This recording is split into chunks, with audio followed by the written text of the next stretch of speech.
Can you recommend someone? Yes, I can. We do that. No, I mean, I need them installed and balanced and all that. Yep, we do that. Well, my son needed his windows tinted. Yep, we do that. I need my seat replaced. Yep, we do that too. I need a new roof line, and a new spoiler, and a new trunk. We can even do that too. Okay, I get it. I suppose you can also do a radio show too, huh? Well, as a matter of fact, join me every Monday at 10 for auto repair with personal care here on The Source. Of course you do. Ocala's information station, 1370 WOCA. Ocala.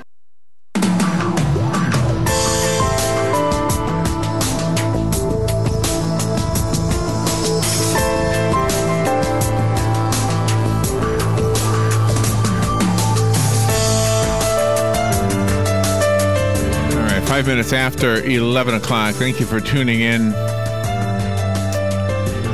Let me say something in order to introduce our next two guests. In a way, I kind of wish we had them longer than it looks like a 10-minute interview. But I just want to say this: my father was a police officer in New York City, and he had a story that I never forgot. He went to a call, and there was a 14-year-old girl dead in an apartment in New York somewhere, and she was dead because she had a botched abortion. He called it a homemade abortion. I don't know what that means. I don't know if that's somebody came in and tried to do it or she tried to do it herself. I never really knew, but he said, he was not opposed to making abortion legal. I guess at that time it was not. I don't really know when Roe versus Wade took place.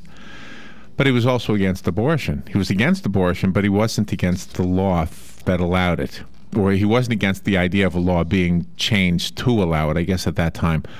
And it's kind of the way I feel about it too. And while that's not what we're not going to argue that at all right now, we are going to talk about the folks, the doctors, the healthcare professionals who provide those abortions, because they are the targets of people who are anti-abortion. And while I will be on the anti-abortion side of that kind of an argument, it's got to be philosophical and not antagonistic toward the providers, because they are, after all, providing a service that is a legal service. And if they weren't doing it, then somebody who is not qualified would be doing it, because people are going to do what they want to do. And then there would be more 14-year-old girl stories like the one my dad told me. So with that said, as a precursor to this interview, David S. Cohen has said yes to us interviewing him. And Kristen Connon is also on the phone. And the two of them have spoken to some of those health providers and kind of found out what it's like to be in that profession, to provide that service, considering the fact that some people cross the line and literally will harm them, harass them, bully them. The book that outlines that carries all of these conversations in interviews is called "Living in the Crosshairs: The Untold Stories of Anti-Abortion Terrorism." Good morning, David, and good morning, Kristen. Good morning to both of you. Good morning. Good morning. Thank you. And your introduction really just perfectly summarized exactly why we wrote the book. Thank you for that. Well, you're welcome. Where are you both in the same place? Yeah, we're both in Philadelphia, where we both work. Oh, okay. Well, thank you for being on the air. So how did this all come to be? How did the idea for the book come to be? Sure. So we were actually representing an abortion provider and a clinic that were being sued by a group of anti-abortion protesters. And in the course of representing the clinic in this legal case, we learned that not only were the protesters suing the clinic and the provider, and not only did they protest outside of the clinic, but these individuals followed the provider home from work.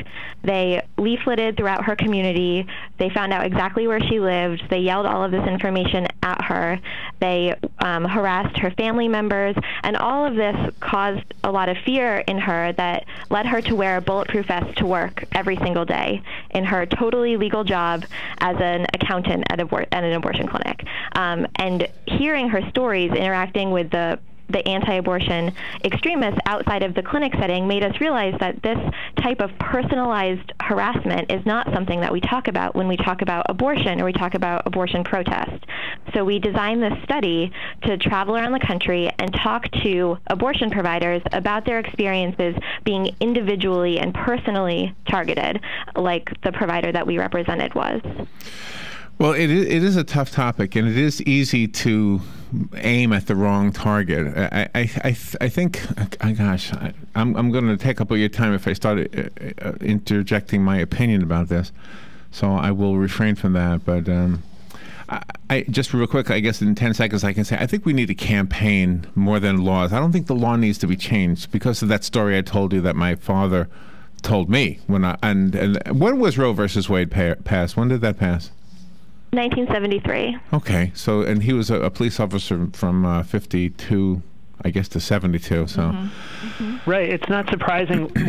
A lot of the people we talked to, some of the older abortion providers we talked to, told us stories very similar to what your father described to you, where they remembered people coming into emergency rooms before Roe v. Wade who were dying because of a botched illegal abortion. Yeah. And when we asked people why they put up with the harassment and the targeting that they do, some of them pointed directly to that and said, like you introduced the whole topic, they said, we can't go back to that time, and if I quit because I'm being harassed, we'll be one step closer to going back to a 14-year-old dying in her apartment. And so that's very vivid in a lot of people's memories. See, in Florida, I think we just passed a law that says you have to give, a woman has to wait 24 hours before she makes a decision. Yes. Is that right? And I don't know if you're for or against that, but at least that's, to me, a way to say, okay, can you think about this one extra day? And maybe that's what you need to do. It's not harassing in any way, I don't think. And you both may disagree, and well, of course, you have a right to disagree, but the book clearly shows something that we didn't see before, and maybe that's the best thing I can say. And you know, nobody who's logical is going to say, yeah, we need to be harassing people or worse, killing people. And we've had some of those stories too. Right. Unfortunately, Florida has had a difficult history in this regard because there have been 8 abortion providers who've been murdered since 1993 in this country, and the first 3 all occurred in Pensacola, Florida. 2 doctors and a volunteer escort were murdered in 1993 and 1994, and the abortion providers around the country who are in this field are very aware of the risk that they run, because at any point they could face danger like that. And so it's a really difficult situation for a lot of providers around the country because of what's happened in the past. Yeah. There was a story not too long ago about a 10-year-old girl who wasn't in this country. I think it was Colombia. Yes. And she was raped and pregnant, and the country would not allow her to have an abortion. And even anti-abortion people that I know were saying that's crazy that they won't let her have an abortion. So we do have a sort of an understanding that there is a place and a time for this procedure, and therefore it does need to be legal. But again, the book is talking about the providers and how they're being harassed and terrorized. So. Right. And, you know, one of the things we talk about in the book is that when protesters come en masse to people's homes and terrorize them at their homes, it's a really difficult thing for people to have to deal with. And there are some places in the country, like Winter Park, Florida, that have ordinances that prohibit home picketing. And for the most part, those have been upheld by the courts. The 11th Circuit federal court that covers Florida upheld the Winter Park law last year. And we really applaud that, because that kind of invasion of the personal space that's involved with home picketing is something that puts a lot of providers at fear that something worse can happen. I mean, that's bad enough when you wake up on a Saturday morning and have to explain to your kids why there's 50 people outside calling you a murderer, but it can also lead to something worse, and that's the fear. And that's, you know, demonstrated by the history of the murder of abortion providers. The first few abortion providers who were murdered at their place of work. However, the 2 most recent murders, these extreme acts of violence, the first occurred in someone's home. Dr. Slepian was preparing dinner in his kitchen, and he was shot by a sniper through his window. And then Dr. George Tiller was murdered in 2009 in his church. So it's this fear that is instilled in providers that they're not safe anywhere. That is crazy stuff. Well, it is something that needed to be told. So as awkward, difficult, whatever this I felt about this interview prior to having it, I think the light that you shed on this aspect of it is an important light to be shed. So thank you for doing that and for agreeing to be on the air to talk about it. I do have a copy of the book. If I have a listener who would like it, it's called Living in the Crosshairs. You can call me right now and I'll leave it here for you. The rest of us have to buy it. Do you have a website so we can do that? Yeah, it's livinginthecrosshairs.com. It's easy enough, livinginthecrosshairs.com. Well, thank you for the work you do, David Cohen and Kristen Connon. Thank you both for being on the air with us this morning. Great, thank you. Thank you very much. All right. We'll take a little break, and we'll be right back. Ooh, ouch. Does pain have you glued to the couch? Yes, unfortunately it's true that every year we must get older, but that doesn't mean we have to deal with pain in our back, knees, or shoulder. If your muscles and joints are sore, don't worry anymore. Come get acupuncture from me, and you'll be pain-free. Acupuncture starts as low as $35 at a Better You Healthcare. Call me, Dr. Erica Olstein, at 615-5566. Stop your pain from driving you insane. Legally Yours, brought to you by Fuller & Fuller Attorneys at Law. On the air every Wednesday morning at 10:30 a.m. with John Fuller, a board-certified civil trial lawyer for over 25 years.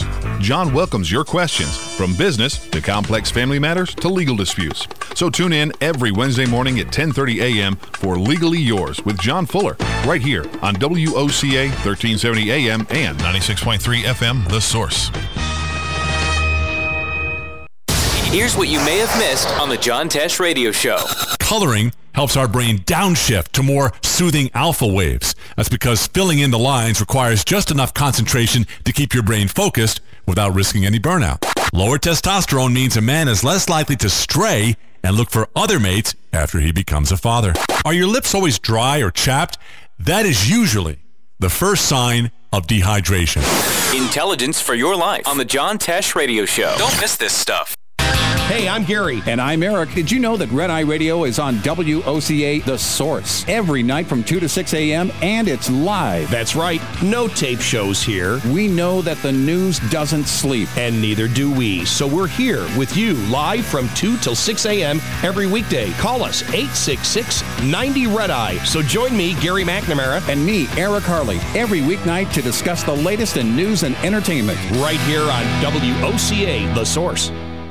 Hey, Matt, I know Sunrise Automotive does auto stuff, but I need some tires for my truck. Can you recommend someone? Yes, I can. We do that. No, I mean, I need them installed and balanced and all that. Yep, we do that. Well, my son needed his windows tinted. Yep, we do that. I need my too. seat replaced. Yep, we do that too. I need a new roof line, and a new spoiler, and a new trunk. We can even do that too. Okay, I get it. I suppose you can also do a radio show too, huh? Well, as a matter of fact, join me every Monday at 10 for auto repair with personal care here on The Source.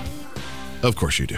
Prestige Food Trucks, the world's leading food truck manufacturer, specializing for the startup vendor, all the way up to restaurant chains, is a proud sponsor of Food Truck Talks, the weekly show heard every Wednesday at 9 a.m. on The Source, WOCA News Talk, that brings you the inside scoop, ladle, spatula, spoon, fork, and plate from inside of the custom food trucks you see in and around town. Find what makes each food truck unique in its own way, from the food they serve to how it's prepared in their custom manufactured truck. Food Truck Talks, Wednesdays at 9 a.m., sponsored by Prestige Food Trucks. Ocala's information station, 1370.